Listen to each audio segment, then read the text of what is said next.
ಕೋಲಾರ ಜಿಲ್ಲೆಯ ಶ್ರೀನಿವಾಸಪುರ ಪಟ್ಟಣದ ಹೊರವಲಯದಲ್ಲಿರುವ ಗವಿಗಟ್ಟು ಶ್ರೀ ಕಾಲಭೈರವೇಶ್ವರ ಸ್ವಾಮಿ ಜಾತ್ರಾ ಮಹೋತ್ಸವ ಮಾರ್ಚ್ 8 ಮತ್ತು 9ರಂದು ಅದ್ದೂರಿಯಾಗಿ ನಡೆಯಲಿದೆ ಎಂದು ಮೇಸ್ತ್ರಿ ನಾಗರಾಜು ತಿಳಿಸಿದ್ದಾರೆ. ಪ್ರತಿ ವರ್ಷದಂತೆ ಈ ವರ್ಷವೂ ಮಾರ್ಚ್ 8 ಮತ್ತು 9ರಂದು ನಡೆಯುವ ಜಾತ್ರೆಯಲ್ಲಿ ದೇವರಿಗೆ ವಿಶೇಷ ಪೂಜಾ ಕೈಂಕರ್ಯಗಳನ್ನು ನಡೆಸಲಾಗುವುದು ಮತ್ತು ಎಲ್ಲ ಭಕ್ತಾದಿಗಳಿಗೂ ಅನ್ನ ಸಂತರ್ಪಣೆಯನ್ನು ಸಹ ಆಯೋಜಿಸಲಾಗಿದೆ ಎಂದು ದೇವಾಲಯದ ಆಡಳಿತ ಮಂಡಳಿ ತಿಳಿಸಿದೆ.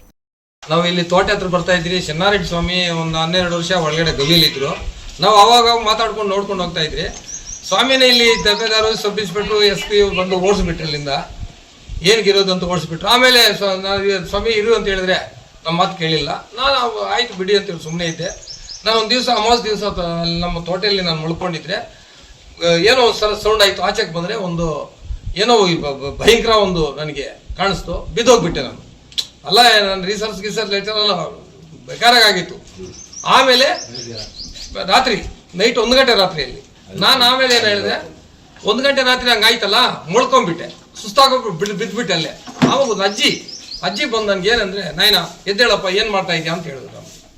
ಆವಾಗ ನಾನು ಯಾರಜ್ಜಿ ಏನು ಅಂದರೆ, ದೇವಸ್ಥಾನ ಕಟ್ಟಬೇಕು ಎಷ್ಟೋ ಜನ ಕೇಳಿದ್ದೀನಿ, ಶನ್ನಾರೆಡ್ಡಿ ಸ್ವಾಮಿ ಇದ್ರು ಅವಾಗ ಹೇಳಿದ್ದೀನಿ, ಯಾರೂ ಕಟ್ಟಲಿಲ್ಲ.